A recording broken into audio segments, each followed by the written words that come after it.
آج کے پرفتنہ دور میں انسان اپنی اولاد سے اتنا پیار نہیں کرتا۔ یہ تو پھر بھی وحشی درندہ تھا، ایک خطرناک سانپ تھا۔ نہ جانے اپنی زندگی میں کتنی زندگیوں کے چراغ گل کیے ہوں گے اور کتنوں کو ڈسا ہوگا، کتنوں کو اپنے زہر سے موت کی نیند سے سلا دیا ہوگا، کتنوں کا خون پیا ہوگا، لیکن آج وہ درندہ نہیں، ایک مظلوم تھا۔ کتنے لمحے یوں ہی بیت کے اور سانپ اپنی منزل کی طرف چلا گیا۔ تھوڑی دیر بعد میں بھی وہاں سے گھر کی طرف چل پڑا۔ گھر کیسے پہنچا کچھ یاد نہیں، ہاں مگر اس رات پرسکون نیند آئی تھی۔ دن چڑھے بابا نہ اٹھاتا تو جانے کب تک سوتا رہتا۔ وقت کا کام ہے گزرنا، سو یہ اپنی مستی میں گمسم گزرتا چلا جاتا ہے۔ میں بھی اپنی زندگی کی مستیوں میں گم ہو گیا اور اس واقعے کو تقریباً بھول ہی گیا تھا۔ 6 ماہ بعد میں جنگل میں اکیلا لکڑیاں کاٹنے میں مصروف تھا کہ شکاریوں کا گروپ وہاں آن دمکا۔ وہ جنگل سے شکار کرنا چاہتے تھے لیکن میں نے منع کر دیا۔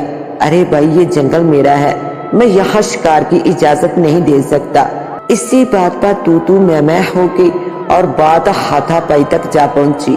جنگل میں امن تھا، جانوروں سے مجھے محبت تھی اور کسی جانور کی موت میں اپنی آنکھوں سے کیسے دیکھ سکتا تھا۔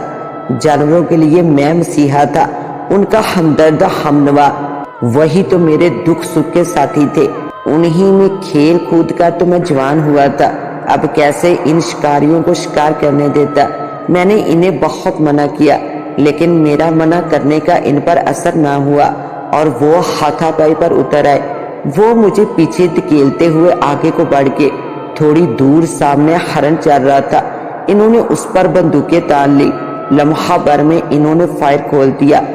فائر ہرن کو نہیں بلکہ آسمان کی طرف کھل گیا، یا پھر غیر ارادی طور پر ایسا ہوا تھا۔ اتنے میں چیخوں کی آواز پورے جنگل میں پھیل گئی۔ پل بھر میں شکاری زمین پر اوندے منہ بے سود پڑے تھے۔ کالے ناگوں کا گروپ ان کے جسموں کو ڈس رہا تھا۔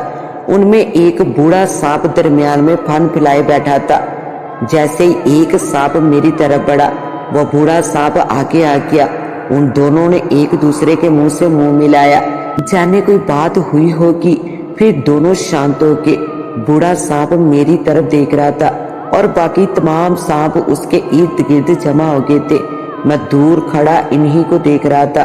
بوڑھا سانپ میری طرف بڑھنے لگا تو باقی بھی اس کی نقل کرنے لگے۔ میرے رونگٹے کھڑے ہو گئے۔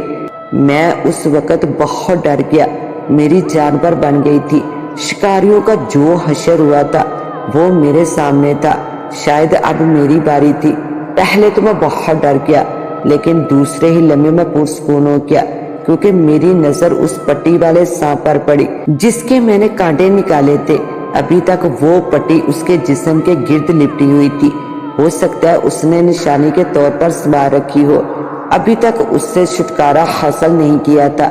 چند لمحوں میں کالا مشکی ناگ میرے پاؤں کو چھو رہا تھا۔ اس کے باقی ساتھی بھی میرے ارد گرد جمع تھے۔